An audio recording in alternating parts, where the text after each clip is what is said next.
The healthcare environment has grown more complex and continues to evolve every day. Technology is meant to help clinicians deliver better care and improve patient outcomes, but it can also drain clinicians' resources by requiring hours of learning new technology, causing productivity losses as they adjust and adapt to new technology, and creating unintended workflow consequences. As technology is implemented, a workflow analysis is central to this integration. According to the American Association for Justice, research has confirmed that over 400,000 people die every year because of preventable medical errors. Preventable medical errors are the third leading cause of death in the United States and cost billions of dollars a year. Most of these errors are preventable. Examining the workflow surrounding the use of technology enables better use of the technology and more efficient work. It also promotes safer patient care delivery. Workflow is defined as the action or execution of a series of tasks in a prescribed sequence. It is a progression of steps that comprise a work process, involve two or more persons, and add value to the organization's activities. A process map is often utilized to provide a visual analysis of a typical output of workflow. The process map can be simplistic to fairly complex, but it provides an excellent tool for identifying specific steps. One school of thought suggests that technology should be designed to meet the needs of clinical workflow. Most clinicians would likely agree, as this will allow smooth integration in the current workflow. As technology is implemented or workflow is reviewed, optimization is the goal. Moving conditions past the current state and into a more efficient and effective method of performing tasks. Considering the clinician's needs and involving nursing informatics as liaisons for technological solutions facilitate optimization. A critical aspect of the informatics role is workflow design. Nursing informatics is uniquely positioned to engage in the analysis and redesign of processes and tasks surrounding the use of technology. Steps to workflow analysis include building, review, and transition. The first step of building a redesign team by establishing an interdisciplinary team who will engage in the workflow. The second step is the review of a value-added versus non-value-added steps. This is looking at each step and determining if it adds value or not. The third step is the waste step, which consists in removing waste from the workflow. This can include those involved in the workflow waiting, too fast or too slow processing of technology, excessive product inventory, or unnecessary motion of the clinician like bending or lifting. The fourth step in the workflow analysis includes variation.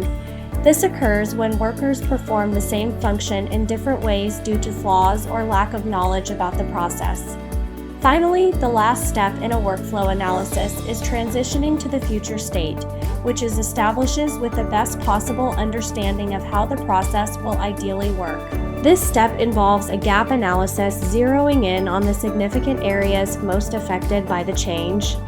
The gap analysis should generate ideas from the group about how to best use technology to transform practice.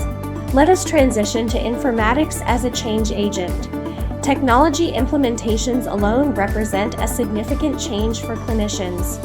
Often the degree of change and its impact are underappreciated and unaccounted for by leadership and staff alike. The engagement of the end user, which is often the clinician, is critical to change management and adoption. Without the end user involvement, change is usually resisted, and the efforts, which may be very beneficial for healthcare goals, are subject to failure. Utilizing a change theory as a knowledge basis will support the change management planning. As we measure the results, metrics provide insight into performance, especially within healthcare systems. By tracking and analyzing metrics, healthcare organizations better understand how processes are functioning and where improvements can be made.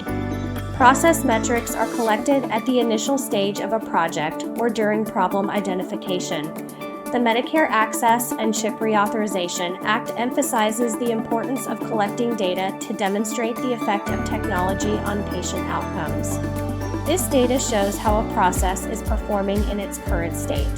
To effectively measure results, current state metrics are benchmarked against internal indicators.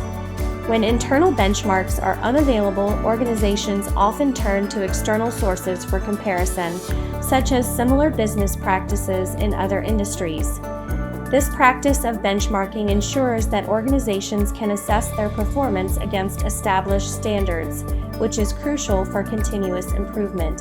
Celebrating success is another critical aspect of quality improvement efforts.